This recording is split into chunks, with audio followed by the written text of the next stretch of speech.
Okay, good afternoon. We should be live, I believe. Just give it a moment to see if people start joining. Um, my webcam seems to be broadcasting in a pretty terrible quality, actually. So I do apologise if it's coming across the same on your end.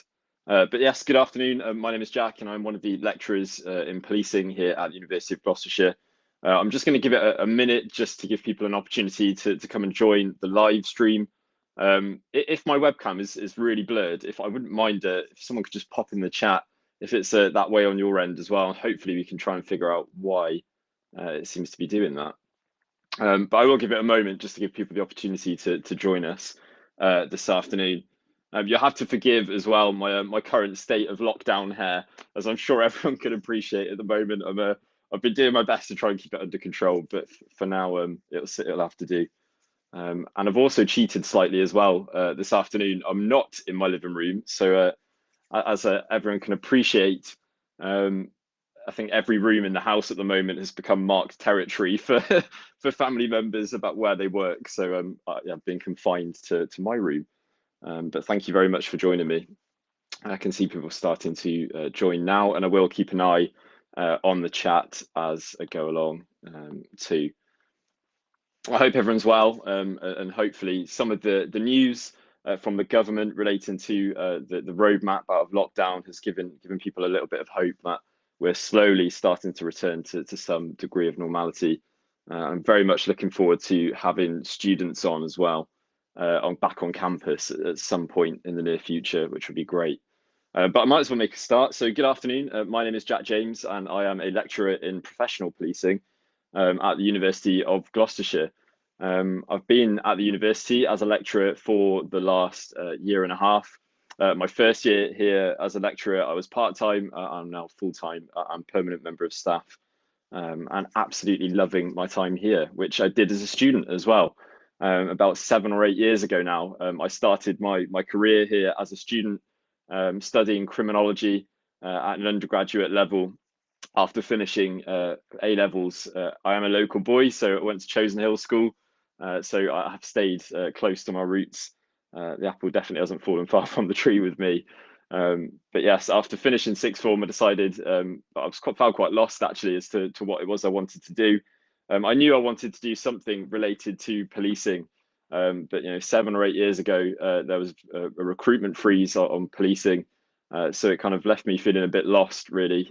Saw lots of my friends when I was leaving school applying for universities and filling out their UCAS forms. And unfortunately, because I had to have surgery, I had to sit my AS and my A2 levels in the same year, which was far from ideal, and I think didn't really help with my future plan. But left uni and started looking at my options and knew that I was interested in criminology, having studied sociology, and really enjoyed the crime aspect of that whilst I was doing my A levels. So started looking into criminology degrees a little bit late, admittedly. I think it was in about the August, and found that the University of Gloucestershire had a criminology course which was really highly rated. And again, although it was quite late in the year, obviously it was in the summer holidays, I kind of missed the opportunities to come to open days. Kind of got frog marched really by my family up to the university on one of their closed days.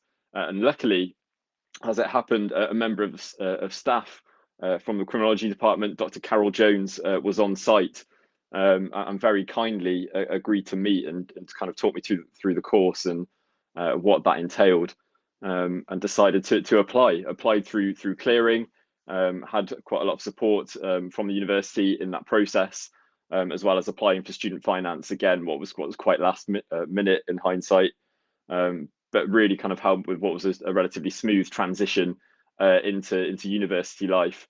Obviously, started quite apprehensive of the fact that I was a student staying at home, so I was slightly worried that I could potentially be missing out on some of the experiences that students may have when moving away.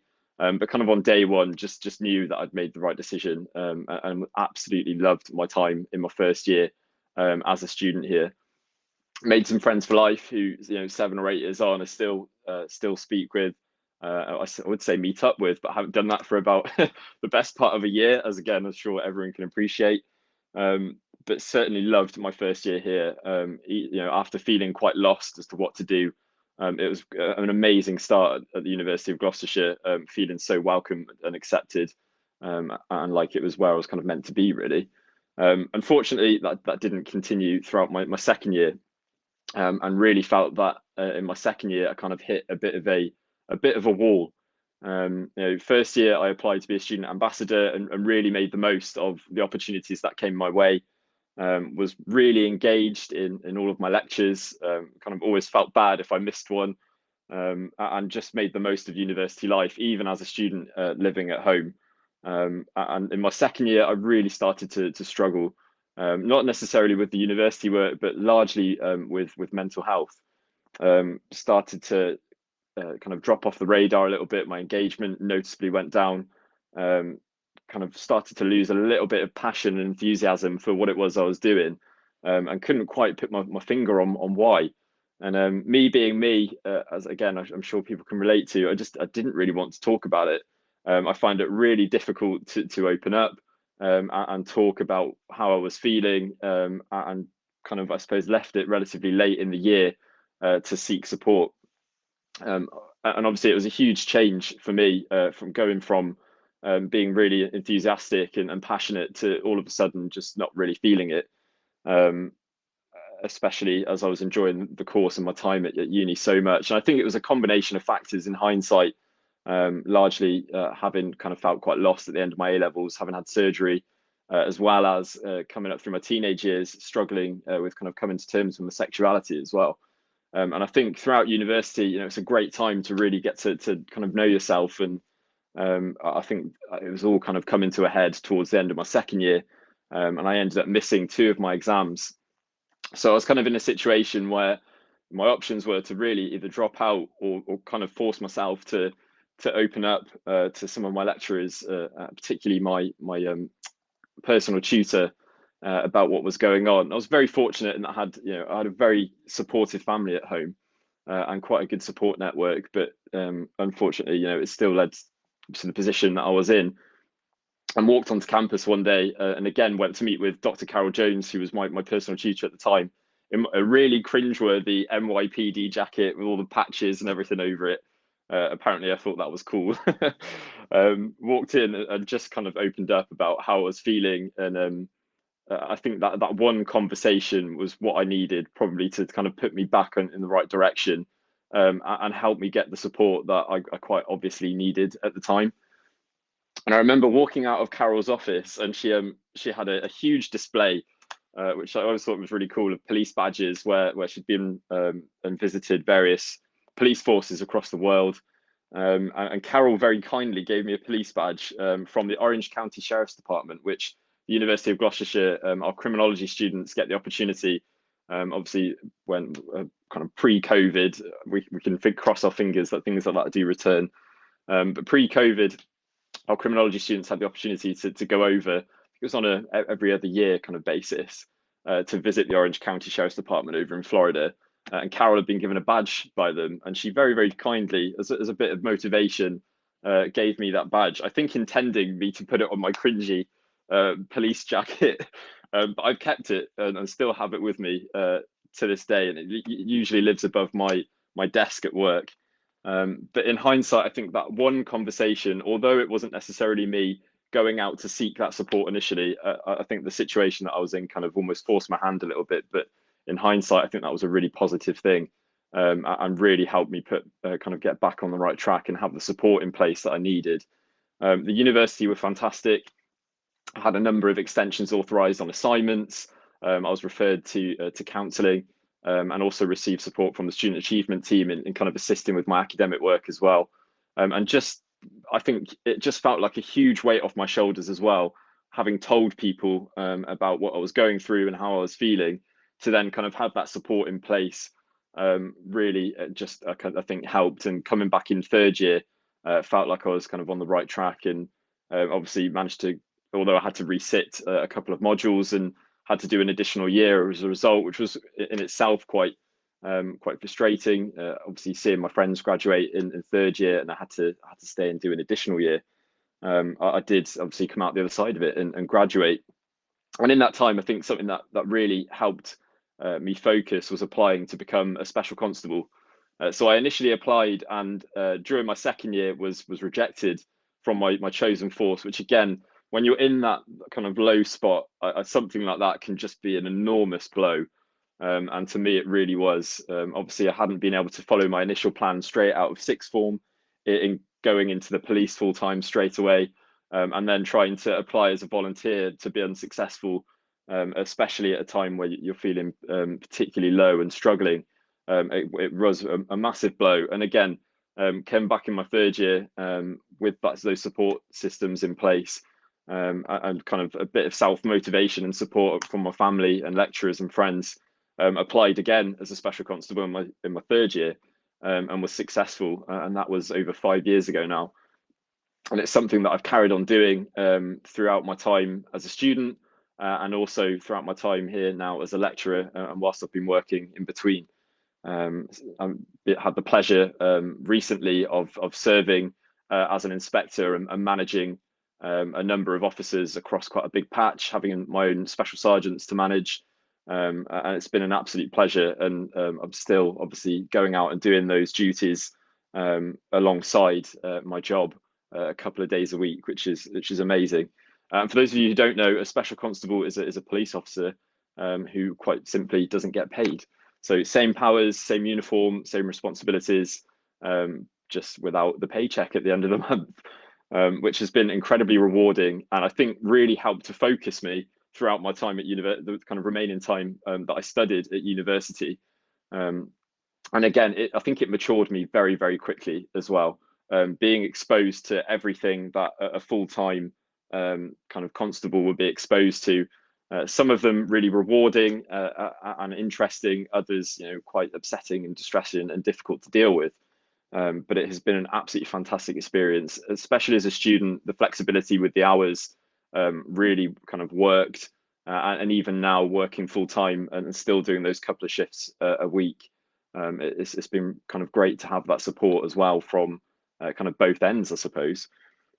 But I continued that throughout my time of university, and then when I graduated, my first job was on something called the Aston Project, working with Tewkesbury Borough Council and Gloucestershire Police on a early intervention initiative for young people to try and divert them away from low level criminality or becoming involved in things like antisocial behaviour in the community.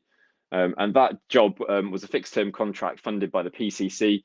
And my role there was to set up the branch in Tewkesbury, working alongside Gloucestershire Police, Tewkesbury Council, and mainly I was working with a team of PCSOs across the county. The project had already been established in Cheltenham, Gloucester, and the Forest of Dean. And my role then was to come in, set it up in Tewkesbury with one of my colleagues from Gloucestershire Police, and kind of run with it then for a year and a half. And that was an incredible experience, being able to be a part of an initiative which sought to divert young people away from potentially becoming involved in the criminal justice system, or even just working with young people who came from less advantaged backgrounds, and being able to see visible differences in them, as well as seeing differences in the community, having young people who perhaps typically were seen as becoming involved in low-level antisocial behaviour and being troublemakers, to then go out and do proactive things and constructive things in the community. Was an amazing experience. And I have to admit, it's a job that I'll never forget, and is one which I'm sure my students know I talk about quite a lot in the context of what a successful community policing project looks like, because the Aston Project is unique to Gloucestershire, and I will never ever forget my time on there. Unfortunately, it was a fixed term contract, given the funding, and the intention was to build a strong team of volunteers to kind of come in and help lead the way afterwards. So towards the end of my time on the Aston Project, decided to start looking into getting back into education, and kept in touch with Professor John Hobson now, throughout my time in the Aston Project after I graduated, and approached him to see if he thought going to do a master's was a good idea. And he said yes, and assisted me with my application and looking at a course that was right for me, and did something slightly different and went to do international security at master's level in Bath, and continued to do obviously my specials role alongside that as well.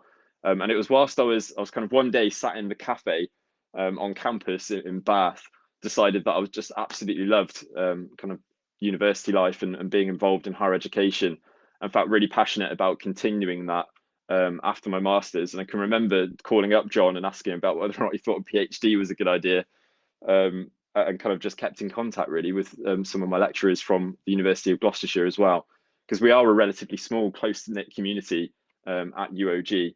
I think that's something that's really quite unique, and something which I think is hugely beneficial for students and staff as well. And towards the end of my masters, I applied full time for the police and got in. But one evening, just happened to see an advert for a part-time lecturer's position here at the University of Gloucestershire. Never thinking, in all honesty, that I'd get the role, and put an application in. And a lot of hard work went into the application, and the interview process was quite tough. But yeah, was thankfully successful, and have been here for a year and a half now since, which has been amazing because there are some incredible members of staff here, such as Dr. John Hobson, Professor Jane Monkton Smith, John Clay Davis, our course leader, who taught me whilst I was a student here. And now I just feel incredibly honoured and privileged to be able to work alongside them as a lecturer, as one of their colleagues. And hopefully in my role as a lecturer, I can use some of my experiences, particularly where I kind of really struggled in my second year with mental health and motivation, to try and support some of my students as well. And that's something that I really take seriously and I'm quite passionate about in my role. But something that's, I had a photo. Obviously, we can't share slides on here, which has been, so I've had to improvise slightly. But I do have a photo, and I will block my colleague's face out because I haven't got his permission to use this.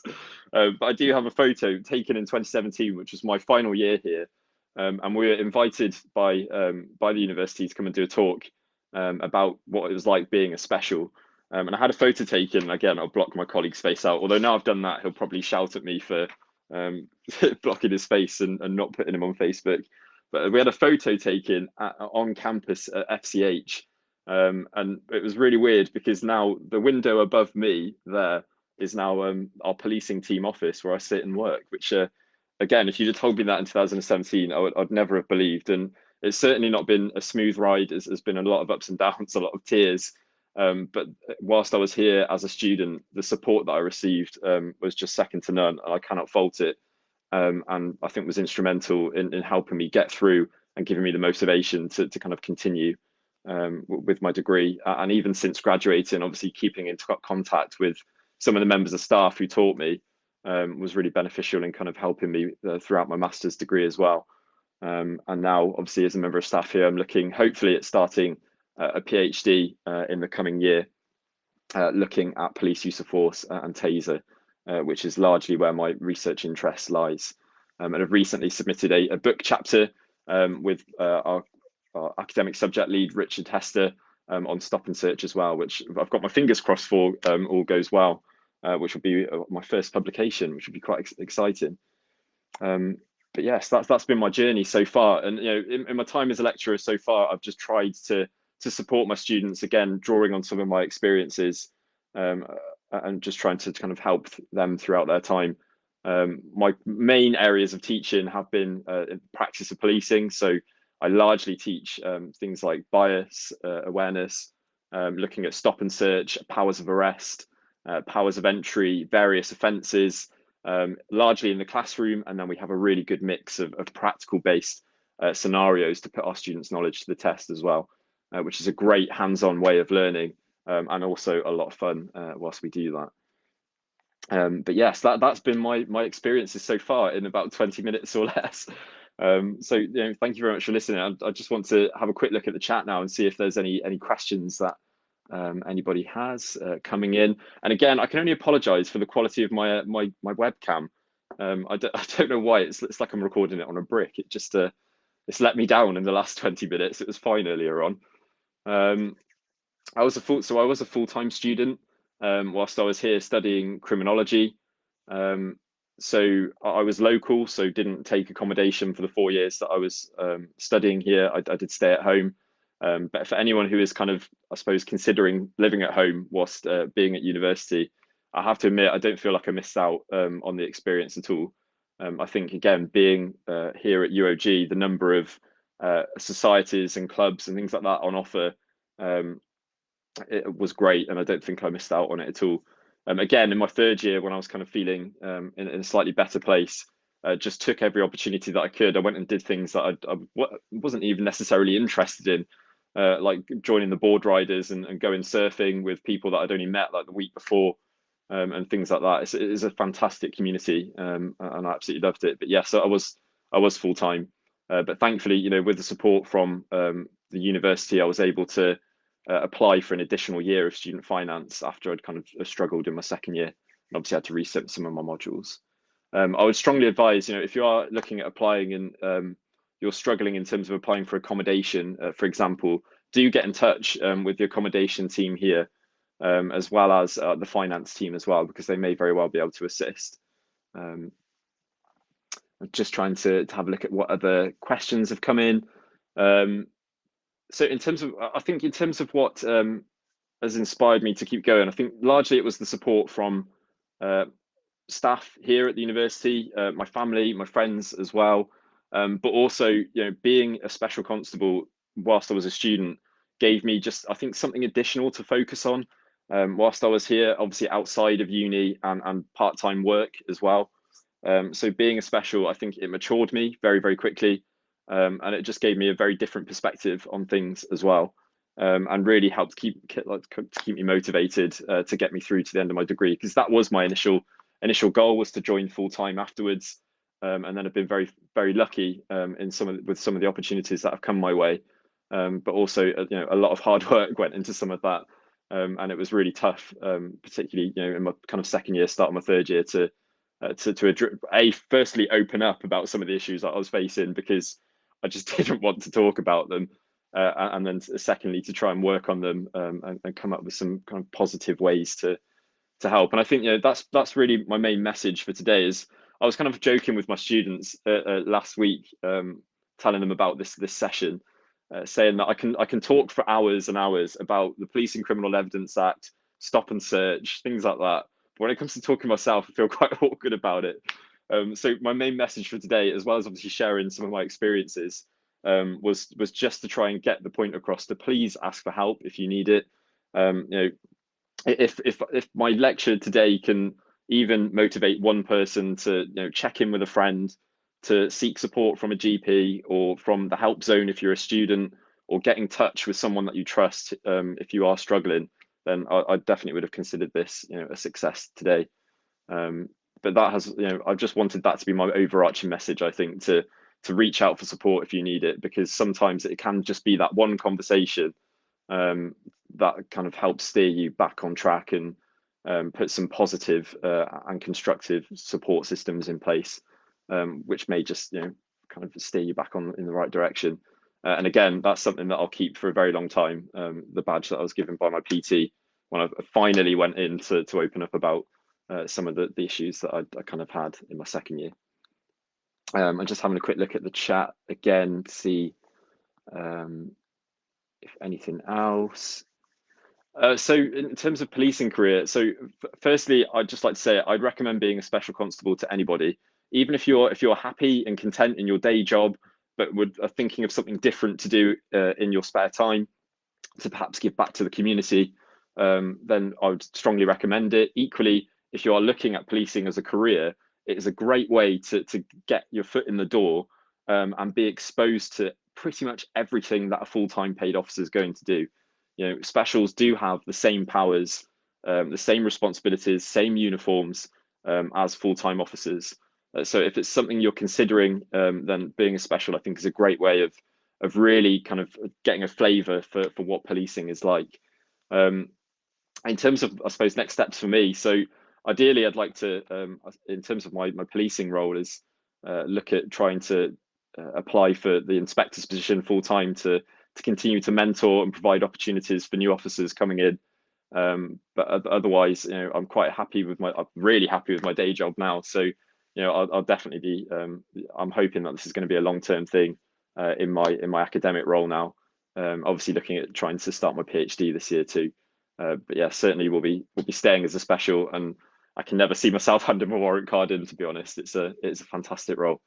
And again, in terms of just giving me a bit more confidence, and um, I think again maturing me, it's been a really beneficial experience. So I'm just having a quick look again at some of the questions. There's one here about thoughts to some forces adopting a policy of having a degree, some studying whilst training. I think ultimately, obviously, there are a number of ways into the police at the minute, but ultimately, I think it depends on your individual circumstances. I think, coming out of sixth form, 18 for me, I joined it at 20. I'm 25 now. I'm 26 soon. I've got another lockdown birthday coming up. But I think, it just completely depends on what's going to be the most beneficial route in for you. I think I would strongly advise people coming out of sixth form, for example, or college, looking for a career in the police, to consider the degree holder entry route. But that's just from personal experience being at university, and thinking back at how I kind of, I suppose, developed and grew as a person throughout my time here, and gained so many transferable skills from doing my degree as well as volunteering and working part time. I think in hindsight, I probably wouldn't have been ready to join the police at 18. I think even at 20, I still felt quite young to join then. So again, I think it just depends on circumstance and what's going to be best for you. As at the moment, there are different, obviously, entry routes into the police. But I think the degree holder route is certainly a beneficial way in. Again, with the transferable skills, life skills as well that you get from being at university in an academic environment. I think it's well worth it. Specials in third year, yes. Again, being with how flexible being a special is hours wise, I found that it did fit in with my university work quite well. Obviously, it's a minimum requirement of 16 hours a month. I've never stuck to that, I don't think. I think I've averaged about 800 hours a year for the last 5 years, which I think equates to about sort of just under 3 years of full-time work. So I tried to make the most of it. But in terms of working it around university life, again, with the minimum requirement being 16 hours, it's really flexible. And I felt really supported as well by my force when there were times where perhaps I had to take time off to try and focus on my dissertation. So if you are considering it and you're in third year and you're kind of worried about how you're going to fit it around university life, I honestly wouldn't worry. They're really understanding of the fact that you are ultimately a volunteer at the same time. So yes, it did fit in quite well. You've just got to be sensible about managing your time. So we have, what advice to students who have a specific career in mind? Yeah, so it was definitely tough. Obviously coming out of sixth form and there being the recruitment freeze on at that period of time. So like I said, I did feel really lost. If you have a specific career in mind, I'd say keep your options open, but obviously pursue it. Policing was what I wanted to do, and I am in a way doing it in my specials role, and now as a lecturer in professional policing.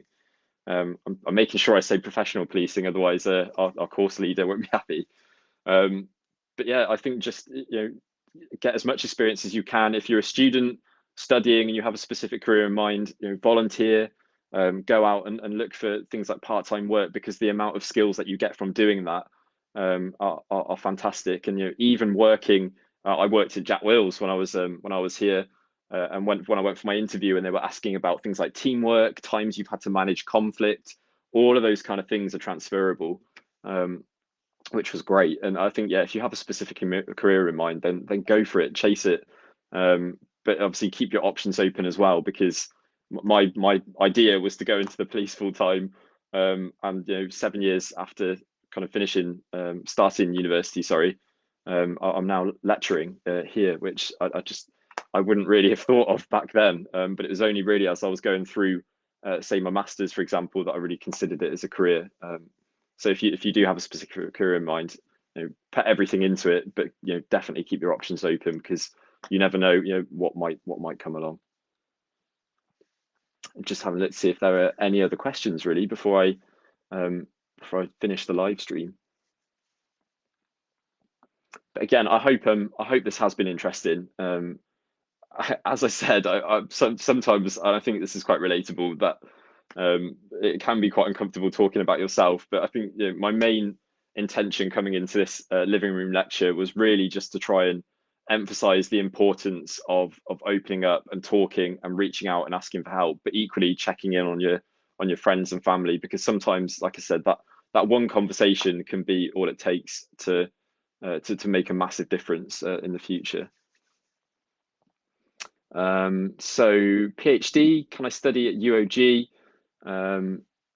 Yes. So I'm sorry, I'm just having a look at this. Yep. So I will. I'll be, when I do eventually start my PhD. I will be studying here at University of Gloucestershire. So I'm just having a quick look at your comment. Congratulations on completing your masters. But yeah, it has been great, and that's one thing about our course that I loved, and one of the reasons that when I saw the advert for the lecturer's position, that I wanted to go for it, was because of, although it is an academic course, we have such a good blend of practical elements in this as well. So using our crime house facility, for example, there's a really exciting development going on down at Hardwick campus now, with a potential like custody suite being built as well. So, you know, in terms of the practical elements in our degree, that's one of the reasons that I was so attracted to it as a lecturer, and I think is something that our students kind of find really beneficial as well. And with the wide, I suppose, experiences that we have as a team as well, from, you know, former chief superintendents, detective inspectors, civilian investigators, response sergeants, special constables or special inspectors. I think as a team, we bring such a variety of experience, which again, hopefully our students find beneficial. Yeah, thank you very much. I think if there are no other questions, I'll look at wrapping up. But like I said, if I've perhaps inspired or motivated one person, even just to check in with a friend, or to reach out for support, be it through GP, or if you're a student through the help zone or your personal tutor, then I'd like to think this has been a success. And again, I hope you found it interesting hearing about some of my experiences. My main piece of advice, obviously, is to ask for help when needed. If you're a student, volunteer. Definitely look at volunteering during your time here, because of the transferable skills that you gain from it, as well as being able to give something back. And just make your most of the time at university, because my time here went so quickly. Where like 7 or nearly 8 years have gone now, I don't know. But make the most of your time here. Use your lecturers, and again, just make sure that you do ask for help when needed. Excellent. In which case, I'll look at wrapping up. But thank you very much to the University of Gloucestershire, really, for inviting me to share some of my experiences, and thank you for those to those of you who have joined me this afternoon. And apologies again for my shocking quality camera, which just decided that it was going to have a bit of a laugh, I think, when it was fine this morning. But thank you very much. And if anyone has any questions, you can find my staff profile on the university's website. If you want to drop me an email, you can find me there. But thank you very much. I hope you enjoy the rest of your day. Take care, and I'll see people soon. Bye.